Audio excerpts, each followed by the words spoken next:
हो जाएगी। आप समझ सकते हैं प्रॉब्लम्स को। तो मैं अमन सर का वेट कर रहा हूँ, 5 से 7 मिनट के अंदर सर आ जाएंगे। तब तक मैं कुछ लोग धीरे धीरे ज्वाइन हो रहे हैं, वो लोग कुछ लोग अभी मैसेज मुझे किए हैं रखिए, तो सर भी अभी नहीं आए हैं, तो 5 से 7 मिनट हम वेट कर लेते हैं। चलिए फिर हम पांडे क्लास जी करेंगे। हाँ, कुछ रिक्वेस्ट है। ये जिन लोगों के कुछ क्वेश्चन और कंफ्यूजन वाली चीज़ें हैं, ये जब तक सर आते हैं तब तक मैं इनको बता देता हूँ जो मेरे ध्यान में, जो मुझे जितना नॉलेज मुझे है ना। ओके ये एक okay sir, sure. Good evening, sir. Okay, good Good evening. evening, sir. This is Raman Chandler, sir. I have got 130 marks in my PRT examination. Should I prepare for interview? Can you please suggest? PRT में बोल रहे हो ना? Yes, sir. PRT OBC. Okay, PRT OBC को अगर 130 आए तो definitely interview की प्रिपरेशन करना चाहिए, क्योंकि प्रिपरेशन करने से आपका कोई नुकसान नहीं है, आप अच्छा ही बनेंगे, और प्रिपरेशन नहीं करने से आपका कोई फ़ायदा भी नहीं है। और एक बात ध्यान रखें, मार्क्स कितने भी आएँ, आपकी प्रिपरेशन जब कंटिन्यू रहेगी तो फाइनल सक्सेस 1-2 दिन की मेहनत नहीं होती है, ये बूंद बूंद से कुआं भरता है, वैसी ही प्रोसेस है। इसलिए आप लोग अपनी प्रिपरेशन को कंटिन्यू रखें, ये मेरा सजेशन है, और डेफिनेटली कंटिन्यू रखना चाहिए। मेरे बच्चे के 125 है, लेकिन मैंने उसको बोला है प्रिपरेशन कंटिन्यू रखो, ठीक है ना। इवन आप जनरल भी होते तो मैं आपको बोलता प्रिपरेशन कंटिन्यू रखो।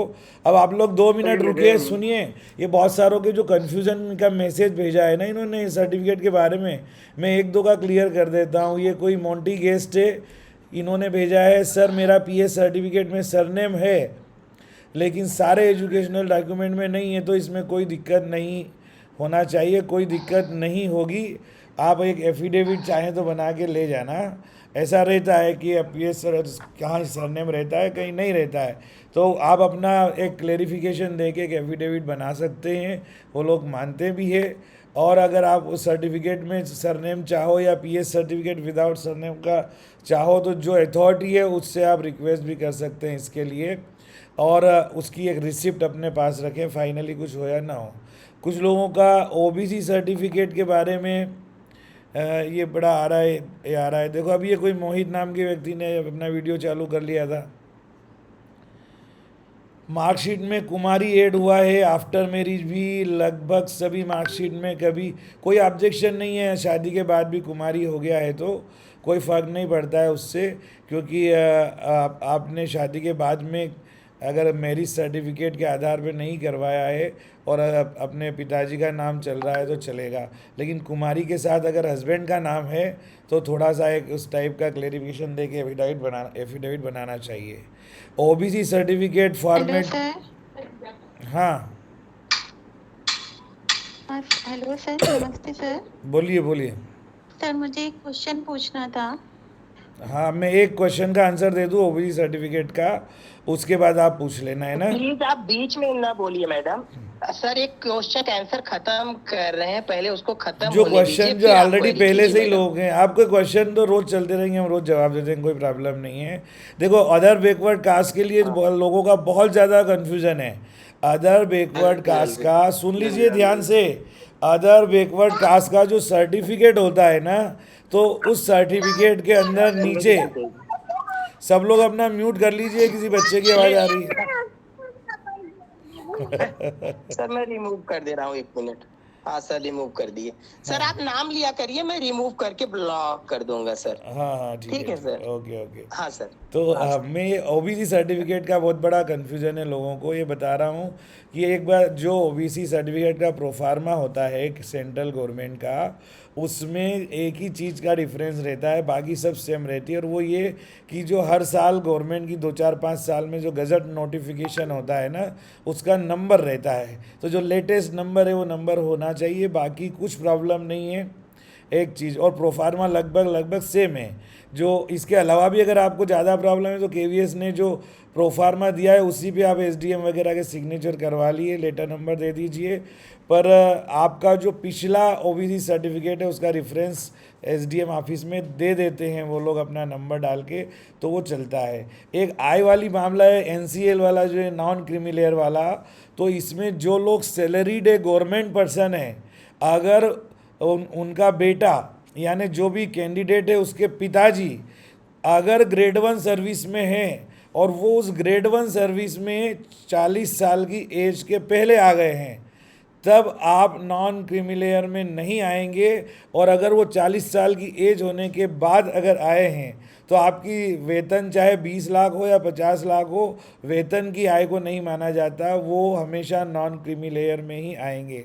मैं एग्जांपल बता दूं, जैसे मेरा बेटा, मैं सोनी ओबीसी में हूँ, लेकिन मैं 36-7 ईयर्स की एज में एज ए प्रिंसिपल आ गया था, तो मेरे बच्चों का अधिकार क्रीमी लेयर का ख़त्म हो चुका है। वो जनरल में काउंट होंगे या क्रीमी लेयर में काउंट होंगे, वो एनसीएल ओबीसी में काउंट नहीं होंगे।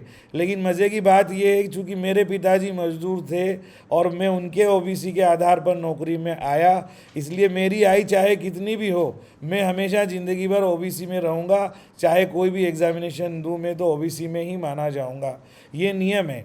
और गवर्नमेंट सर्वेंट के अलावा किसान है तो किसान की आय भी ओबीसी के सर्टिफिकेट में काउंट नहीं होती है। आप किसान और गवर्नमेंट सर्वेंट के अलावा अगर कुछ है, प्राइवेट जॉब वाले, बिजनेस वाले हैं, तो आपकी आय पर इनकम टैक्स वो आय वाला जो 8 लाख का जो सीमा है, जो भी अलग अलग गवर्नमेंट की, वो उसमें लागू होती है।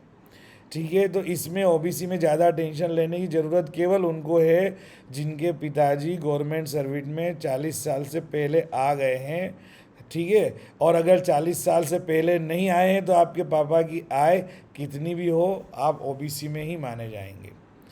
ठीक है, ईडब्ल्यूएस का मामला भी ऐसे ही है। जो ईडब्ल्यूएस अभी गवर्नमेंट ने 10% सामान्य जातीय आरक्षण में लागू किया है, तो आपके पास ईडब्ल्यूएस का सर्टिफिकेट केवीएस में आवेदन करने की तिथि के पहले का होना चाहिए। लेकिन ओबीसी के मामले में अगर आपका नए प्रारूप में नहीं है और पुराने प्रारूप में है, तो बाद में भी आप नए प्रारूप में बना के ले जाएंगे, तो जहाँ तक मेरा अनुमान है वो मान्य कर लेते हैं। मेरे साथ भी ऐसा हुआ था। एक एनओसी का बार बार लोग पूछ रहे हैं। देखो, जो केंद्रीय विद्यालय का कर्मचारी है, टीजीटी पीजीटी कुछ भी हो, उसको एनओसी की ज़रूरत नहीं है, क्योंकि वो तब तक नौकरी ज्वाइन नहीं कर सकता जब तक कि प्रिंसिपल विजिलेंस सर्टिफिकेट ऊपर कॉन्फिडेंशियली नहीं भेजेगा। और विजिलेंस सर्टिफिकेट जो भेजा जाता है वो अपने आप में एनओसी की तरह होता है। और एनओसी देने का पावर जहाँ तक है, कुछ रीज़न में लिखा है प्रिंसिपल को, लेकिन जनरली अपॉइंटिंग अथॉरिटी जब तक परमिशन नहीं देती तब तक प्रिंसिपल एनओसी नहीं बनाता है। और अपॉइंटिंग अथॉरिटी डेप्यूटी कमिश्नर होता है सभी अप टू पीजीटी पोस्ट के लिए। तो इसलिए आप उसमें जो भी केंद्रीय विद्यालय के कर्मचारी है उनको एनओसी नहीं भी ले जाएंगे तो कोई प्रॉब्लम नहीं है। मैं भी जब प्रिंसिपल बना था तो मुझे भी डीसीएससी प्रिंसिपल किसी ने एनओसी नहीं दिया था और ना हमसे किसी ने पूछा।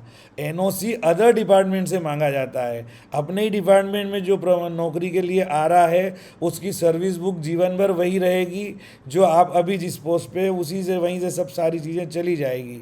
इसलिए एनओसी का टेंशन न ले।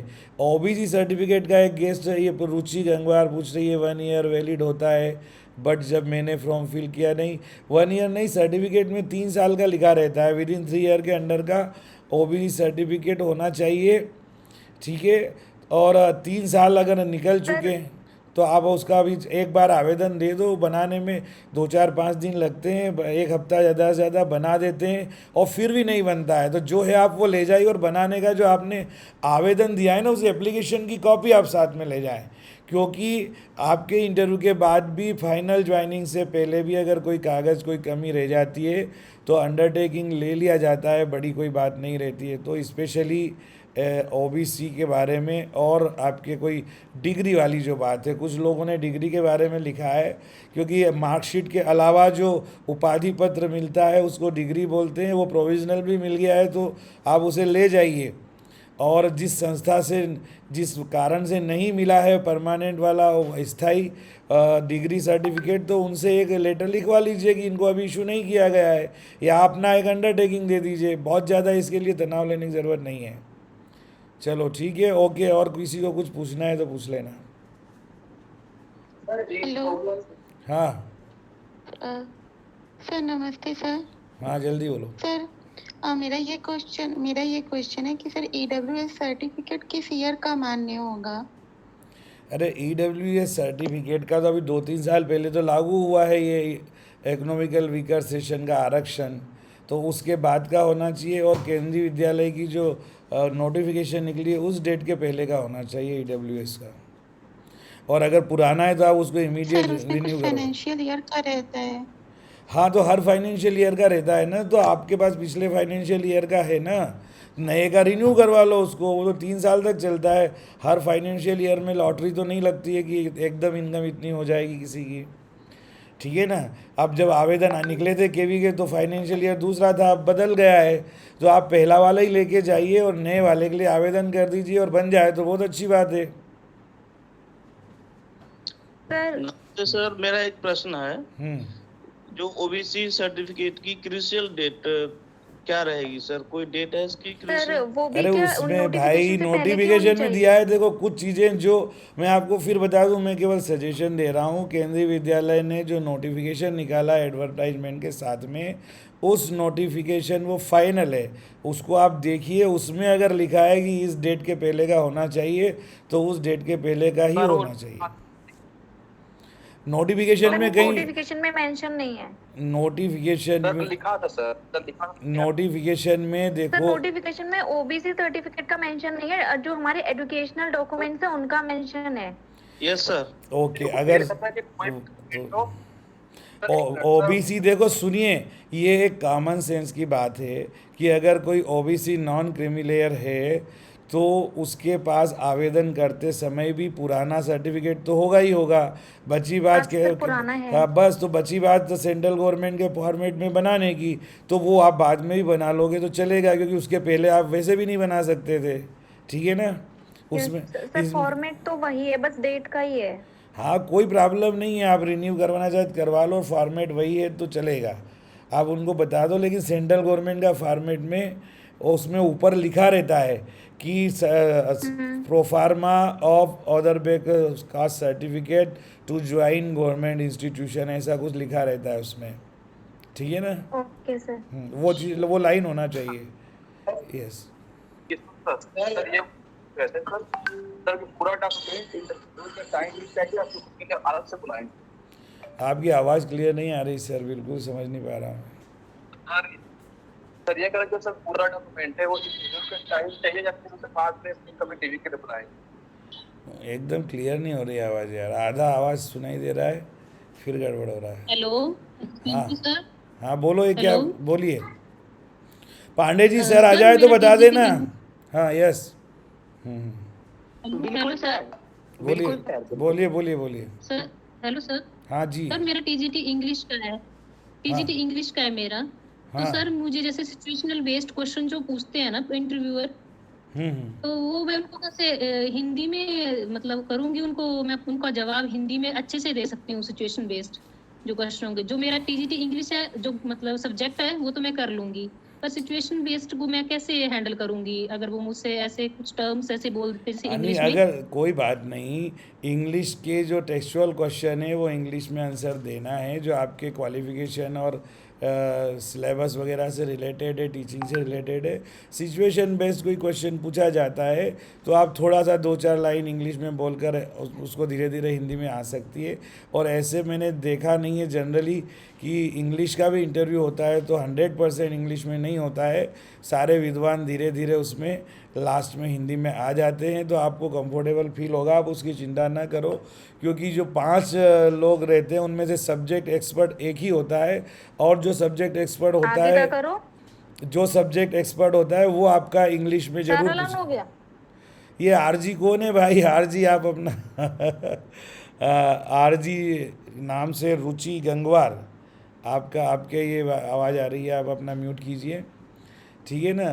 तो सर एक सेकंड में वो मैडम का लास्ट लाइन बोल दूं कि इंटरव्यू बोर्ड में जो 5 लोग होते हैं उनमें से एक सब्जेक्ट एक्सपर्ट होता है, वो एक्सपेक्ट करता है कि इंग्लिश टू इंग्लिश आंसर दे।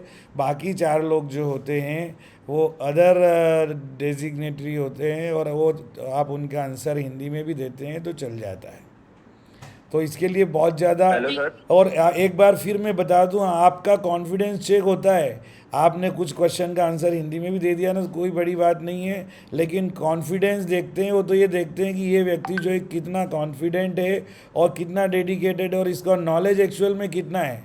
हम कुछ क्वेश्चन का आंसर इतना लिमिट में देते हैं कि हमें 4 एग्जाम्पल बताना है तो हम 4 ही बताएंगे।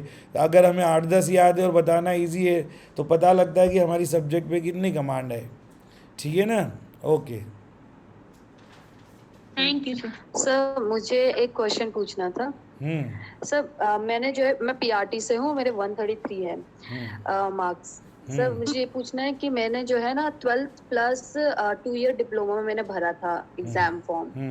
तो अब मुझे ये क्वेश्चन है कि मैं जो है, जब मैं अपना इंट्रोडक्शन दूंगी तो उसमें मुझे 10+2 के अलावा भी मास्टर्स की है मैंने, और मैंने ग्रेजुएशन भी करनी है, ये बताना है, ये डॉक्यूमेंट लगाना है उस टाइम पे या नहीं? आपको जो प्रोफार्मा मिलेगा ना बायोडाटा का, उसमें जितनी आपकी क्वालिफिकेशन है वो सब भर दीजिए, ठीक है? और सब उसके साथ लगा अच्छा, दीजिए। जितनी सारे। हाँ, जब जितनी भी ये सब लगा दीजिए, उनको जो लेना होगा वो ले लेंगे, और अगर ऑब्जेक्शन होगा तो नहीं लेंगे, उससे आपके उस पर कोई फ़र्क नहीं पड़ता है। लेकिन अपनी तो मैं क्वालिफिकेशन सारे डॉक्यूमेंट लगा दो, सब तैयार रखो। आपकी हर क्वालिफिकेशन आपकी ताकत है, कमज़ोरी नहीं है, ठीक है ना? उसको बताने में कोई परहेज नहीं होना चाहिए। Okay sir. सर मेरी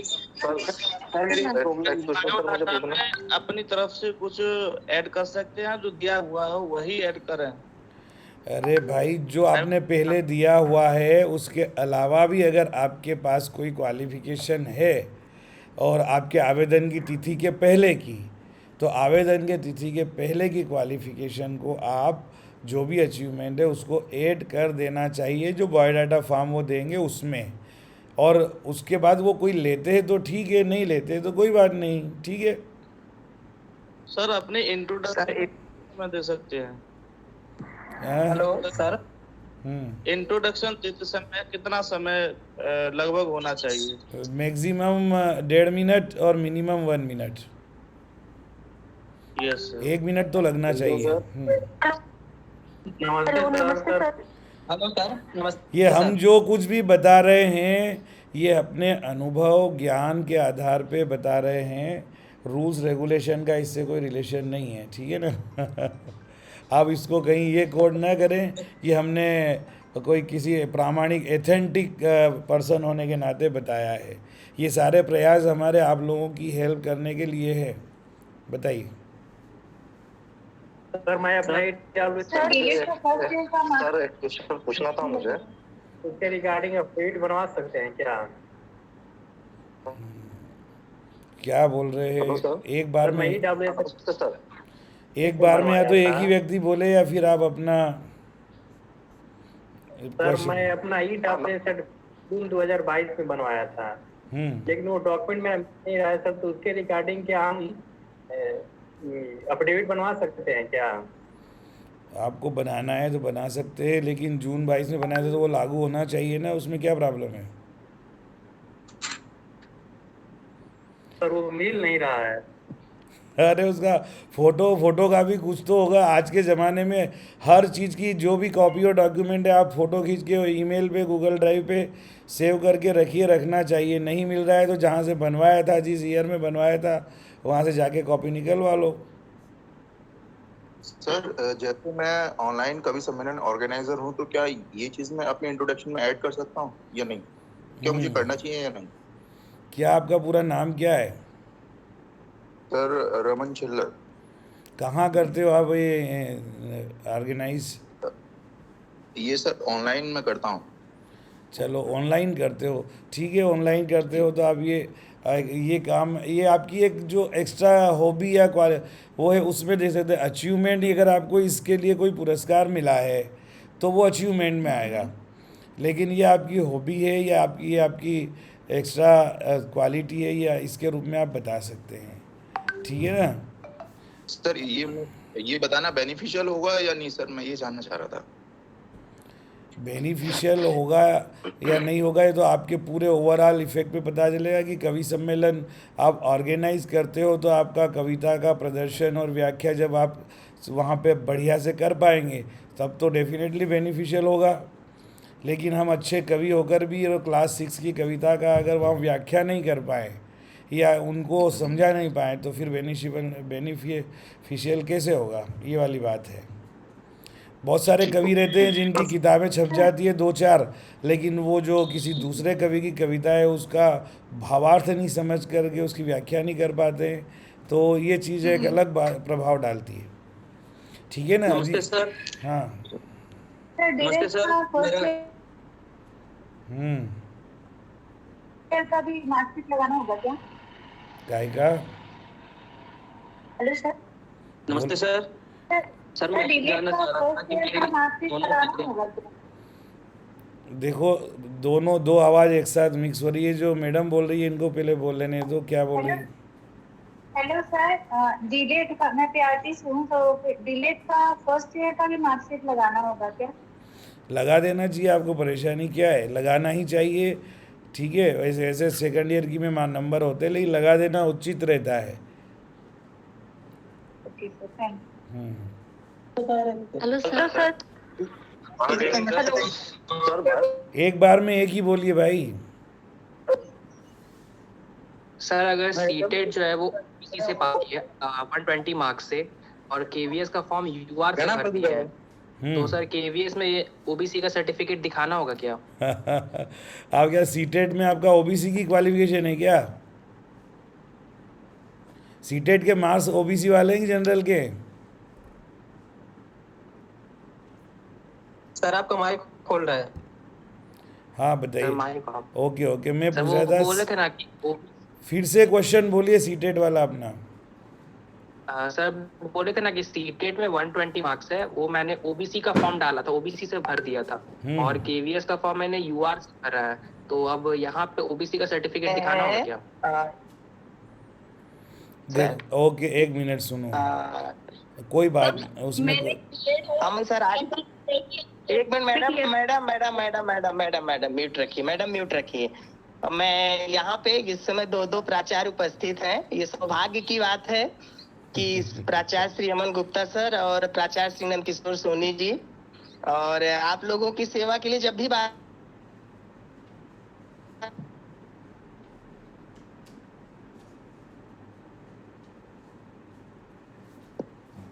दोनों सर पांडे जी आपकी आवाज थोड़ी सी गड़बड़ा रही है, और हमेशा जो आप ज्वाइन करने के बाद जितनी भी अभी जा रही है, अभी आ रही है। अच्छी, हेलो, हाँ आ रही है सर, अभी आ रही है सर। यस तो मैं साथियों को बताना चाहूंगा कि अभी दरअसल अभी बीच में डिपार्टमेंटल एग्जाम चले थे और उसमें सर लोगों ने बहुत ही मदद किया सभी लोगों के लिए, जो भी पीजीटी से वाइस प्रिंसिपल या प्रिंसिपल बनना चाहते थे, और जितने भी रूल रेगुलेशन की क्लासेस थी, एचएम की क्लासेस चली हैं, बहुत अच्छी क्लासेस हैं सर लोगों के सहयोग से, और बहुत लोग लाभान्वित भी हुए हैं।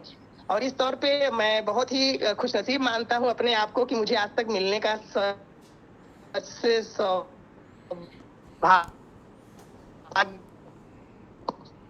नहीं, बहुत, लेकिन शब्द नहीं है कि मैं कह सर लोगों के मैं कितना, सर लोगों का आशीर्वाद कितना शिक्षकों को मिलता रहता है।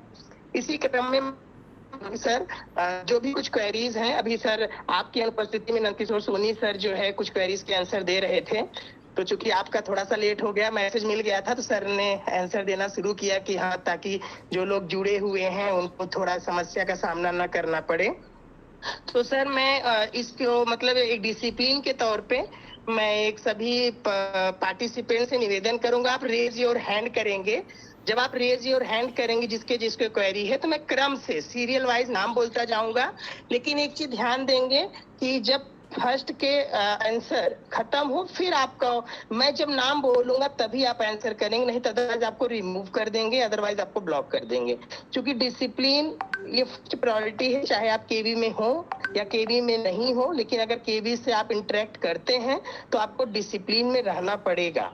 तो इसी तौर पे हम सभी से निवेदन करेंगे, जिसके भी क्वेश्चंस हैं आप रेज योर हैंड कर दीजिए। तो पहला क्वेश्चन हम लेंगे नीलम मिश्रा मैम का।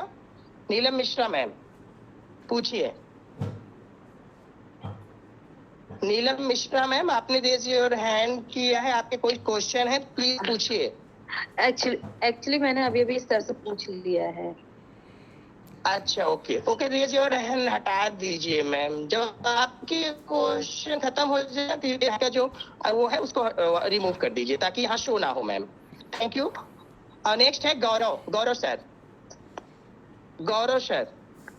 सर नमस्कार, मैं physical education teacher.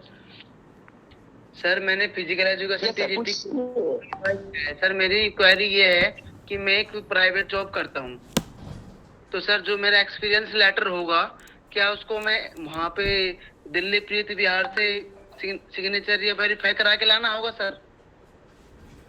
Counter sign कराने पड़ेंगे सर उस पे?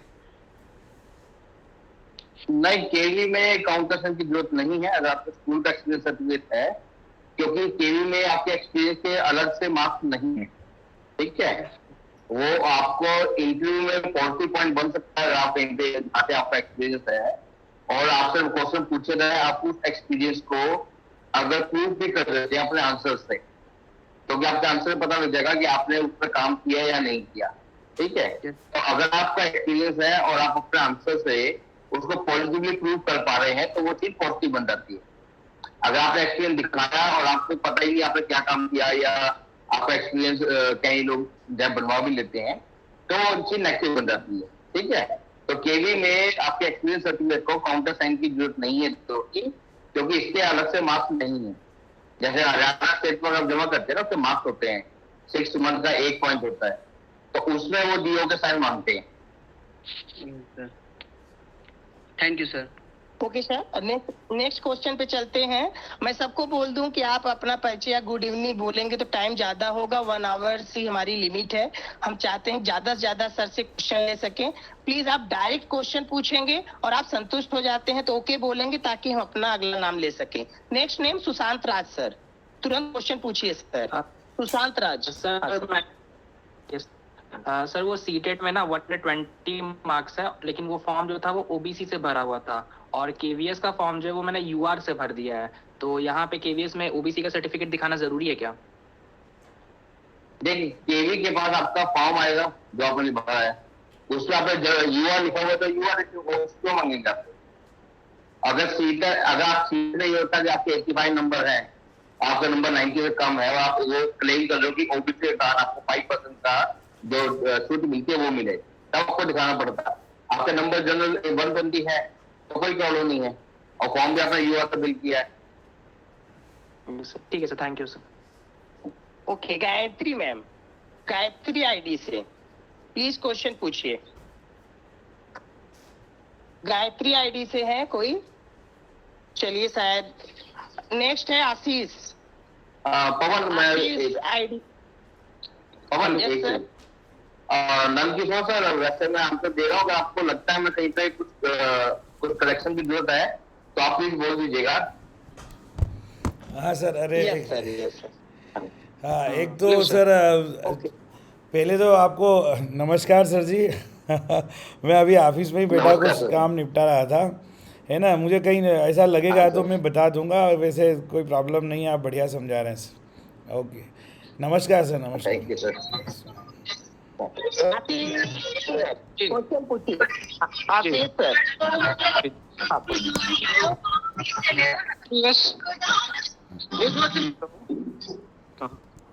जी सर, की आवाज आ रही है? AWS सर पूछिए क्वेश्चन।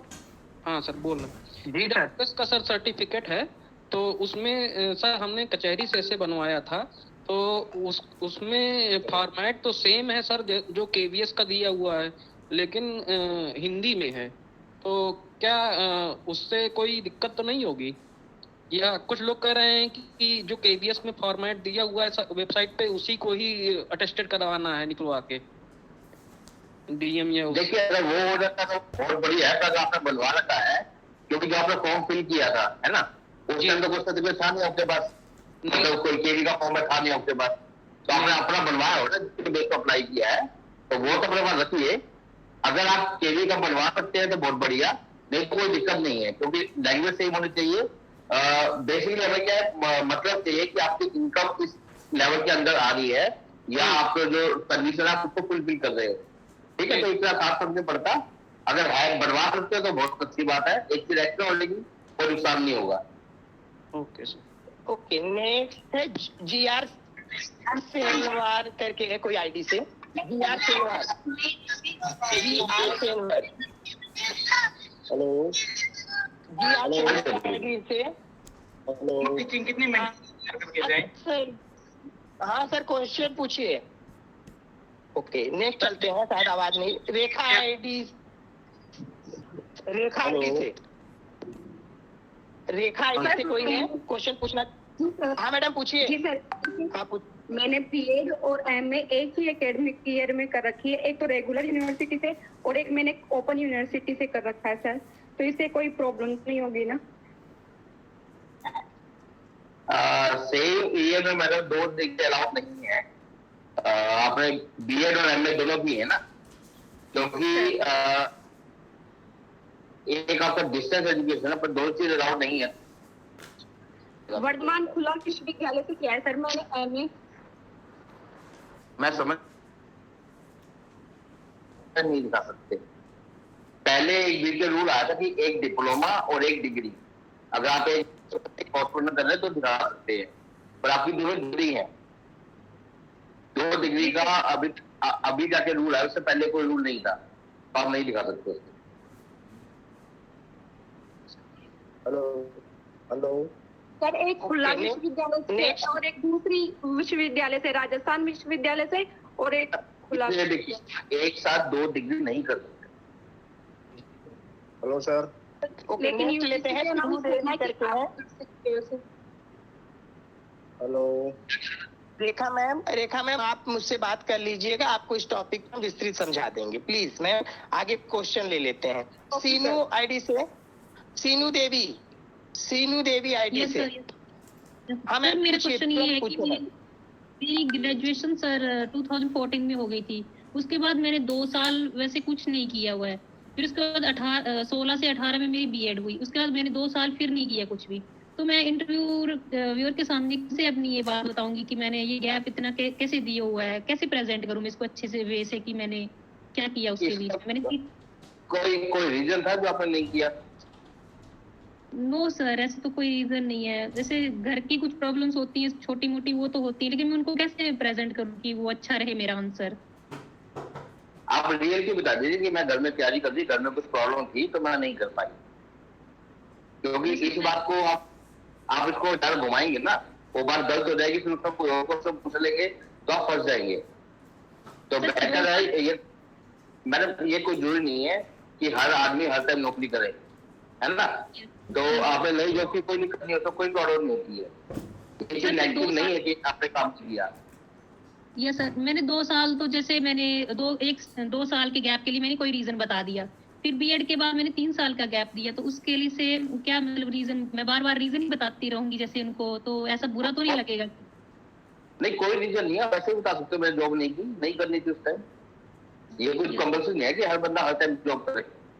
Yes sir. रीजन जबरदस्ती रीजन बताएंगे, मानो आप कहते हैं कि घर की प्रॉब्लम थी, फिर मैं बीच में पढ़ाई कर ली, दोबारा प्रॉब्लम आ गई, वो क्लियर दिख जाएगा आप बात को बना रहे हो। ऐसा कोई बहाना ना मारिए, जो है उन्हें क्लियर बता दीजिए, तो वो नेगेटिव इफेक्ट नहीं होता। Yes sir. बहुत लोग बिना जॉब के आते हैं, कोई जो थोड़ी हर बंदा जॉब करता है। Yes sir. मुझे सिंपल बोलना है कि Babita ma'am, Babita ma'am, Babita ma'am question पूछती है। Babita ma'am, okay Babita ma'am से नहीं आ रही है। शीतल, शीतल आईडी से कोई है? Sheetal, Sheetal. Hello hello sir, Babita sir. हाँ बबीता जी पूछिए। शीतल मैम थोड़ी इसके बाद आपका नंबर रहेगा। हाँ बबीता जी पूछिए। सर मेरा क्वेश्चन ये है सर कि जो बायोडाटा फॉर्म इन्होंने बोला है कि केवीएस की उस पे मिलेगा और एक अंडरटेकिंग फॉर्म सर वो हम कहाँ से प्राप्त कर सकते हैं? मैं ग्रुप में भेज दूंगा, आप ग्रुप में है, ग्रुप में मैं भेज दूंगा, मिल जाएगा। ठीक, okay sir, thank you so much sir, thank you. ठीक है, हम नहीं चाहते, छोटा सा आंसर मैं भी दे दिया, सॉरी सर बीच में। नेक्स्ट है Pritam Maharia. Pritam Maharia. Yes sir. Hello yes sir, मेरा क्वेश्चन रह गया है। हाँ जी सर, आवाज आ रही है मेरी?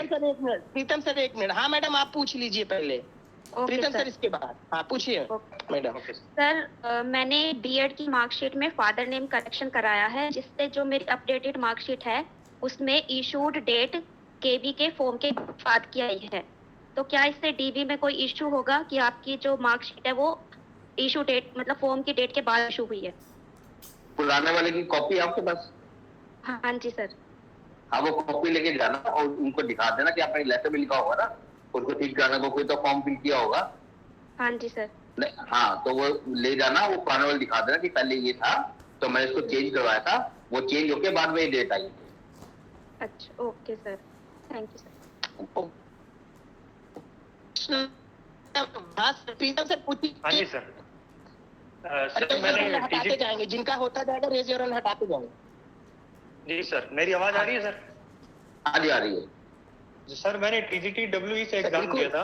बिल्कुल सर। तो हाँ जी सर, तो उसमें क्या है, स्पेशल अचीवमेंट में सर मैंने ग्रेजुएशन के टाइम एक एनजीओ में काम मतलब उनके काम किया था, तो वहाँ जो फाइनेंशियल डिप्राइव्ड बच्चे होते हैं उनको हमने फ्री पढ़ाया था।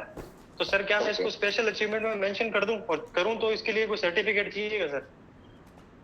देखिए, अगर सर्टिफिकेट मिल जाता है तो बहुत अच्छी बात है, पर मेन बात इसमें जो आपको बताएंगे ना, तो आपसे इसके ऊपर क्वेश्चन पक्का पूछे जाएंगे, क्या पढ़ाया, किस क्लास को पढ़ाया, और उस एनजीओ के बारे में कुछ चीजें आपको पता होनी चाहिए। ठीक है, तो अगर आपको पढ़ाया और आपको चीजें पता है तो कोई दिक्कत नहीं, अच्छी बात है।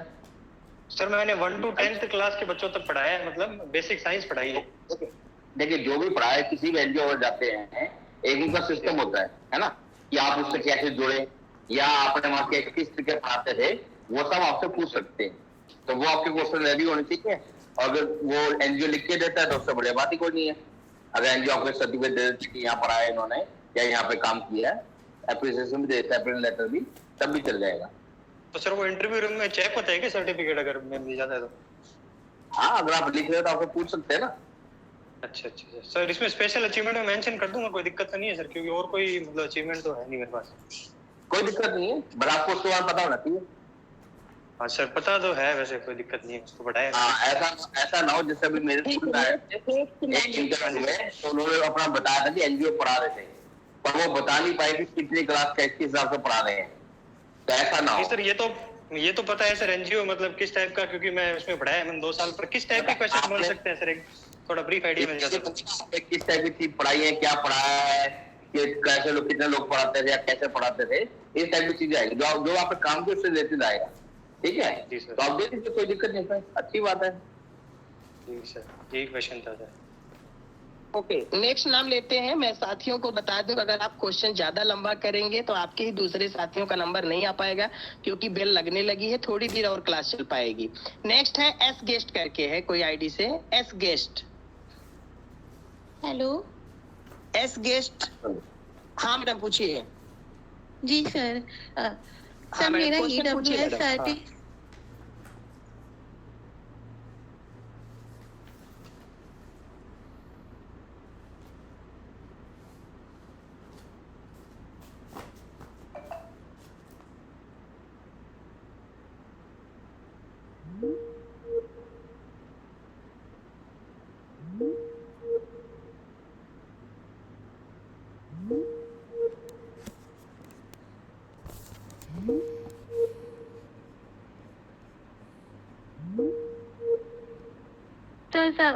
सर ऐसा सब लोग कह रहे थे कि हमको इंटरव्यू देने तो नहीं होगा सर। वो तब होता है कि आपका पुराना भी ना हो। सर है, पुराने तो 2 है मेरे पास, 19-20 भी है और 20-21 है। जो है उनको लेके जाइए, प्लस नया लेके जाइए, और बता दीजिए बीच में एक साल हमने नहीं बनवाया था, कोई रीजन था, अब हमने बनवा लिया, दैट्स ऑल। जी जी sir, thank you sir. Next Minni Kumari. Minni Kumari. Mini Kumari, हाँ पूछिए मैडम। हेलो क्वेश्चन सर, मेरा क्वेश्चन हाँ था मैडम सर, बोलिए, आवाज आ रही है। जी सर, हो चुका है सर, रिजल्ट भी इंटरनेट पे आ गया है sir, but sir original marksheet और मेरे पास डिग्री नहीं है सर, तो क्या मैं उसको परसुइंग लिखूं सर? मैंने टीजीटी हिंदी के लिए अप्लाई कर रखा है सर, तो मैं उसको परसुइंग लिखूं या बायोडाटा में? एमए का रिजल्ट क्या है ना? जी सर, एमए मेरा हो चुका है और नेट वाला रिजल्ट भी आ गया है सर, लेकिन सर जो ओरिजिनल मार्कशीट होता है ना और डिग्री नहीं आई है मेरी। ये जो तुमने एग्जाम परसुइंग लिख दो तो उसको इफेक्ट तो पड़ेगा नहीं। परसुइंग लिख दूं सर? हाँ, तो देखिए एमए की डिग्री से कोई मतलब नहीं है अगर आप टीजीटी का एग्जाम दे रही हैं, ठीक है? तो परसुइंग लिख दो, क्या होता है? जो मैं सर डॉक्यूमेंट लगाऊंगी सर, उसमें उसका लगा सकते हैं जीरोक्स, जो मैंने नेट वाला निकाल रखा है? हाँ लगा सकते हैं, बता दें कि अब रिजल्ट आया है तो हमने रिजल्ट निकाल लिया, उसका पेपर तो दे रखे ना पहले आपने, कोई दिक्कत नहीं। जी जी। ये तो सब ऐसे ही है, मिक्स से कहाँ और सर मैं अभी सर, हाँ मैडम पूछिए, मिनी मैडम पूछिए। हाँ पूछिए madam. As an UG teacher मैं वर्क कर रही हूँ सर गवर्नमेंट स्कूल में, तो सर एनओसी मुझे चाहिए होगा ना सर? यूजी टीचर हूँ। हाँ जी 100% चाहिए होगा, गवर्नमेंट जॉब कर रही है ना, तो आपको एनओसी चाहिए होगा। जी सर, धन्यवाद सर। ओके, नेक्स्ट है गोविंद सर। Hello sir. हाँ पूछिए जी। हाँ सर, मेरा सेंट्रल का मतलब स्टेट का ओबीसी सर्टिफिकेट बना रखा है, लेकिन मेरा सर सेंट्रल का नहीं है, और मैंने सर अप्लाई कर दिया अभी 2 दिन पहले ही, लेकिन उसको आने में सर 15 दिन लगेंगे और मेरा इंटरव्यू अभी 23 को है। जब आपने अप्लाई किया तो आपका सेंटर का नहीं था? स्टेट का था सर, सेंटर का नहीं था। ओके, फॉर्मेट सेम है सेंटर का? जो स्टेट वाला फॉर्म सेम है ना? मैं तो जो सेंटर का फॉर्म बताए? हाँ, वो राजस्थान सरकार लिखा हुआ है सर उसमें, लेकिन ओके कोई नहीं, बताओ बोल ले जाइए, उन्हें बता दीजिए जो अप्लाई किया ना उसकी स्लिप ले जाइए कि मैं सेंटर का अप्लाई कर दिया है, वो आपसे एक इंस्टॉलेशन ले लेंगे कि बाद में कर देंगे तो हो जाएगा, कोई प्रॉब्लम नहीं। एफिडेविट लेके जाना पड़ेगा सर? हाँ जी, एफिडेविट ले जाइए कि हमने सेंटर का बनवा दिया हुआ है, ये इसकी स्लिप है और ये जैसे ही बन के आएगा मैं इसको डिफर कर दूंगा।